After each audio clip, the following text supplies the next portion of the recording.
Taliban officials in Afghanistan say a powerful earthquake in Afghanistan's southeast has killed more than 1,000 people and injured hundreds of others. Rescue workers say the casualties from the earthquake, which struck in the early hours of Wednesday, were likely to increase. Deputy Taliban Minister for Disaster Management, Malawi Sharifuddin Muslim, told a news conference in the capital, Kabul, that most of the devastation occurred in the southeastern Patika and Coast provinces, which border Pakistan. The U.S. Geological Survey said the magnitude 6.1 earthquake struck about 44 kilometers from the provincial capital of Khost. Local journalists and witnesses reported the death toll could be as high as 2,500. Speaking to hundreds of faithful in St. Peter's Square during his weekly audience at the Vatican Wednesday, Pope Francis said he prayed for the victims of the earthquake in Afghanistan and hoped everyone could work together to help the suffering Afghan population. Meanwhile, in Ukraine, a spokesman for Ukraine's military told reporters Wednesday fighting in the southeastern city of Severodonetsk remained fierce, with Russia conducting airstrikes and shelling on Ukrainian positions. British Defense Ministry said in a statement it's also likely Russia is preparing to attempt to deploy a large number of reserve units to the eastern region. Kremlin spokesman Dmitry Peskov said in an interview Wednesday 2 Americans captured while fighting along Ukrainian forces are being treated properly, but repeated comments he made Wednesday that 2 men could be sentenced to death, as other foreign fighters have been. Speaking to reporters at the White House, National Security spokesman John Kirby called Peskov's comments alarming.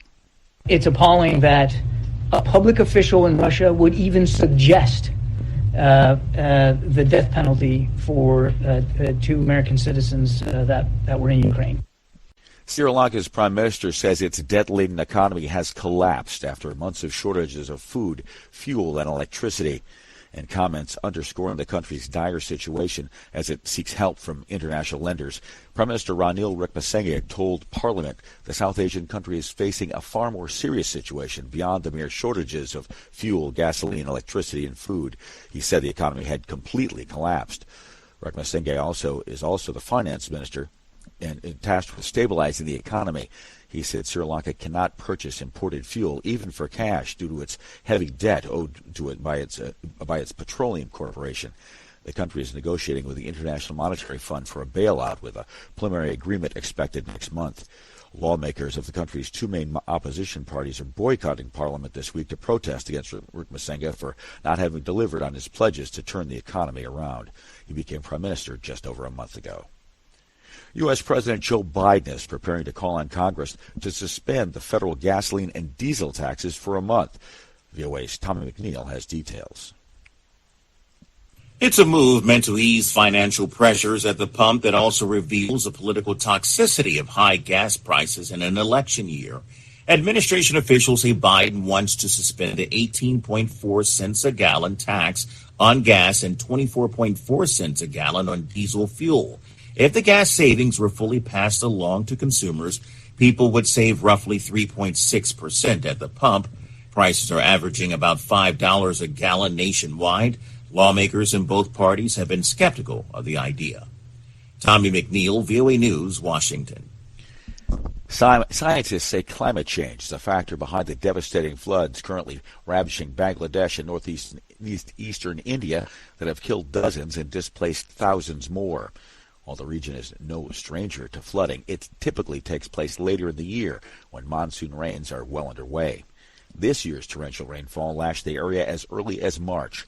It may take much longer to determine the extent to which climate change played a role in the floods, but scientists say that it has made the monsoon season, a seasonal change in weather usually associated with strong rains, more variable over the past decades. This means much of the rain expected to fall over the course of an entire year is arriving in a space of weeks.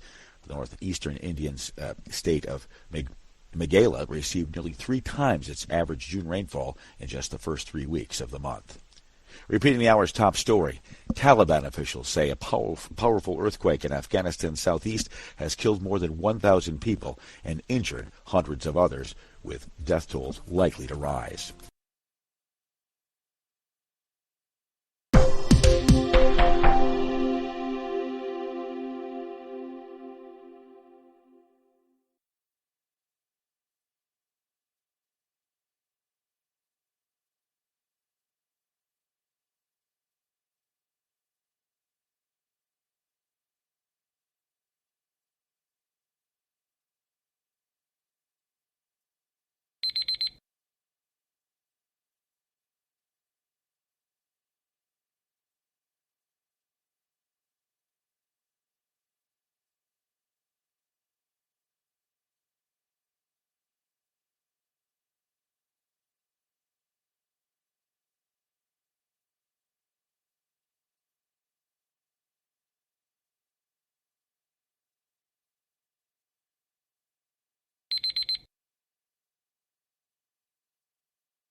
Hi, thank you for watching.